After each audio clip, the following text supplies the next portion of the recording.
ఇప్పుడు మన ఆధార్ కార్డులో లింక్ అయిన మొబైల్ నంబర్ ని మనమే ఇంట్లో కూర్చొని చేంజ్ చేసుకోవచ్చు. అంతేకాదు నేమ్, అడ్రస్, ఈమెయిల్ ఐడి ఇలా ప్రతి ఒక్కటి మనమే చేంజ్ చేసుకోవచ్చు. ఈ మధ్య కొత్తగా గవర్నమెంట్ ఒక యాప్ తీసుకొచ్చింది, ఆధార్ అని చెప్పేసి. అయితే మీరు డౌన్లోడ్ చేసేటప్పుడు చెక్ చేసుకోవచ్చు, ఇది గవర్నమెంట్ అఫీషియల్ యాప్.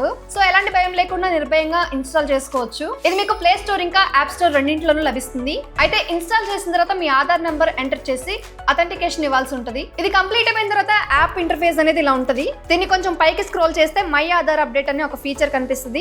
దానిపైన క్లిక్ చేయగానే మనకి ఇలా ఇంటర్ఫేస్ ఓపెన్ అవుతుంది. ఇందులో చూడండి మొబైల్ నంబర్ అప్డేట్ అని ఉంది కదా, దాన్ని క్లిక్ చేసి మనం మొబైల్ నెంబర్ని చేంజ్ చేసుకోవచ్చు. ఇక్కడ చూడండి ప్రాసెసింగ్ టైం వచ్చేసి 30 days అని చూపిస్తుంది.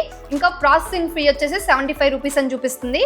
అండ్ రిక్వైర్మెంట్స్ వచ్చేసి మొబైల్ నెంబర్ కావాలి, మనం ఏదైతే మొబైల్ నెంబర్కి చేంజ్ చేద్దాం అనుకుంటున్నామో ఆ నెంబర్ కావాలి. అండ్ స్టెప్స్ ఏంటంటే just new mobile number verification, face authentication, make payment, completion of request. ఈ ప్రాసెస్లో చేసుకుంటూ వెళ్తే మనకి మొబైల్ నెంబర్ అనేది చేంజ్ అయిపోతుంది. చూడండి ఇక్కడ మొబైల్ నెంబర్ ఎంటర్ చేయమంటుంది, న్యూ మొబైల్ నెంబర్. మీరు ఏ నెంబర్ కి మార్చుదాం అనుకుంటున్నారో ఆ నెంబర్ ఎంటర్ చేస్తే సరిపోతుంది. ఇంకా వరుసగా ఓటీపీ వచ్చేది, ఆ ప్రాసెస్లు అన్నీ ఉంటాయి. దాని తర్వాత మీకు 30 days లో ప్రాసెస్ అనేది కంప్లీట్ అయిపోయి మీ నెంబర్ అనేది చేంజ్ కూడా అవుతుంది. ఇకపోతే రిమైనింగ్ 3 ఆప్షన్స్ ఉన్నాయి కదా, address update, name update, email update. ఈ 3 అయితే ఇంకా అప్డేట్ కాలేదు. దీని మీద ట్యాప్ చేయగానే మనకి కమింగ్ సూన్ అని పడుతుంది, అంటే త్వరలో ఈ ఫీచర్స్ కూడా అందుబాటులోకి రాబోతున్నాయి. ఇక ఇవి ఎనేబుల్ అయిన వెంటనే నేను మళ్ళీ మీకు ఒక ఇన్ఫర్మేషన్ ఇస్తాను. సో మీరు ఈజీగా ఇంట్లో కూర్చొని మొబైల్ నెంబర్ ని చేంజ్ చేసుకోవడంతో పాటు అడ్రస్ ని, ఇంకా నేమ్, ఈమెయిల్ ఐడి కూడా చేంజ్ చేసుకోవచ్చు. బాస్ వాలా, బీ ద బాస్.